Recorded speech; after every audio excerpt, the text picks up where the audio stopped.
ایک جو ہے نا، میں چھوٹا سا حقائق شیئر کر کے آپ سے اجازت لیتا ہوں. میرے دوست ہیں ایک توقیر بھملا صاحب، انہوں نے ایک عربی کتاب ہے حکمہ قبائل الطوارق، قبیلوں کی حقائقیں اس کا نام ہے. اس میں ایک عربی حقائق ہے، اس کا اردو ترجمہ کیا ہے.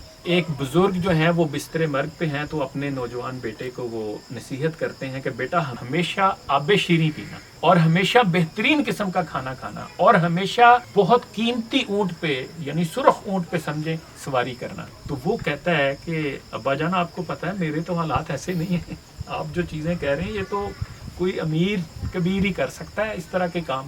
تو انہوں نے کہا نہیں بیٹا بات سنو، ہمیشہ جب تمہیں پیاس کی شدت محسوس ہوگی اور اس کے بعد تم پانی پیو گے تو وہ آب شیریں ہی ہوگا.